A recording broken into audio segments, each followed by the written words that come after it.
ನನಗೆ ಯಾರೋ ಹೇಳ್ತಾರೆ ಪೊಲೀಸ್ ಇಲಾಖೆ ಸ್ನೇಹಿತರು ಏನು ಅಂದರೆ ಇದ್ಯಾದ್ರಿ ಇದು ಬೀರು ಬಿರಿಯಾನಿ ಗ್ಯಾಂಗು ಅಂತ.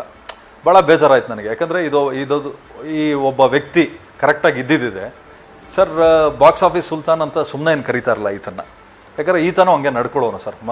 ಕೆಲಸ ಅಂತ ಬಂದಾಗ ರಾಕ್ಷಸ ಈತ. ಕೆಲಸ ಅಂತ ಬಂದಾಗ ರಾಕ್ಷಸವಾಗಿ ಕೆಲಸ ಮಾಡ್ತಾ ಇದ್ದು. ಬಟ್ ಕ್ರಮೇಣ ಏನೋ ಅಂದರೆ ಅದೇನು ಹೇಳ್ತಾರಲ್ಲ, ಬರ್ತಾ ಬರ್ತಾ ರಾರು ಕೂದ್ರೆ ಕತ್ತಾಯಿತು ಅಂತ ಹಂಗಾಯ್ತು ಅಷ್ಟೇ, ಇನ್ನೇನಿಲ್ಲ.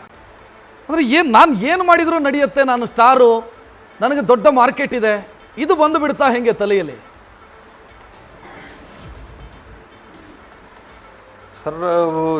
ಏನಾಗ್ತದೆ ಅದೇನು ಅಂತ ನನಗಂತೂ ಗೊತ್ತಿಲ್ಲ ಸರ್. ಯಾಕಂದರೆ ಇವ್ರಿಗೆ ಬಂಡ ಧೈರ್ಯ ಎಲ್ಲಿಂದ ಬಂತು ಅಂತ ಗೊತ್ತಿಲ್ಲ. ಬಟ್ ನೋಡಿ, ಒಂದು ಬೇಜಾರು ಏನಂದರೆ ಇದೊಂದು 2 ಸಾವಾಗಿ ಈ ಹಂತಕ್ಕೆ ಬರಬೇಕಾಗಿತ್ತು ಅನ್ನೋದೊಂದೇ ಬೇಜಾರು ಅಷ್ಟೇ. ಯಾಕಂದರೆ ಈ ಹಿಂದೆನೇ ಇದನ್ನು ಅರಿವಾಗಬೇಕಾಗಿತ್ತು. ಇವಾಗ ಆಗಿರೋದು ಭಾಳ ಲೇಟ್ ಆಗಿದೆ ಸರ್. ಯಾಕೆಂದರೆ ನಾನು ಈಗಾಗಲೇ ಹೇಳಿದೆ, ವಯಸ್ಸು ಆಗ್ತಾ ನಮಗೆ ನಾವು ಒಂದು ತಲೆಯಲ್ಲಿ ಹಿಡ್ಕೋಬೇಕು, ಆಯುಷು ಕಡಿಮೆ ಆಗ್ತಾ ಇದೆ ಅಂತ. ಒಂದು ವರ್ಷ ಹೆಚ್ಚಾಗ್ತಾ ಇದ್ದಂಗೂ ಒಂದೊಂದು ವರ್ಷ ನಮ್ಮ ಲೈಫ್ ಸ್ಪ್ಯಾನ್ ಕಡಿಮೆ ಆಯಿತು ಅಂತ.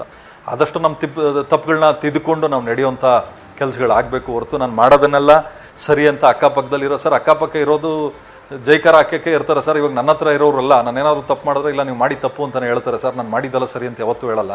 ಅಂಥವ್ರನ್ನ ನನ್ನ ಜೊತೆಲಿ ಹಿಡ್ಕೊಂಡಿರೋದು. ಇವಾಗ ಅವ್ರ ಜೊತೆಲೂ ಅಂಥವ್ರನ್ನ ಹಿಡ್ಕೋಬೋದಾಗಿತ್ತಲ್ಲ ಸರ್. ಹಿಡ್ಕೊಂಡಿಲ್ಲ ಅಂದರೆ ಅದು ಅವ್ರ ತಪ್ಪಲ್ವ ಸರ್. ಅವ್ರು ಮಾಡಿರೋ ಸ್ವಯಂಕೃತ ಅಪರಾಧ ಅದು. ನ್ಯೂಸ್ ಫಸ್ಟ್, ನಿರ್ಭೀತಿಯಿಂದ ನಿಮ್ಮ ಪರವಾಗಿ.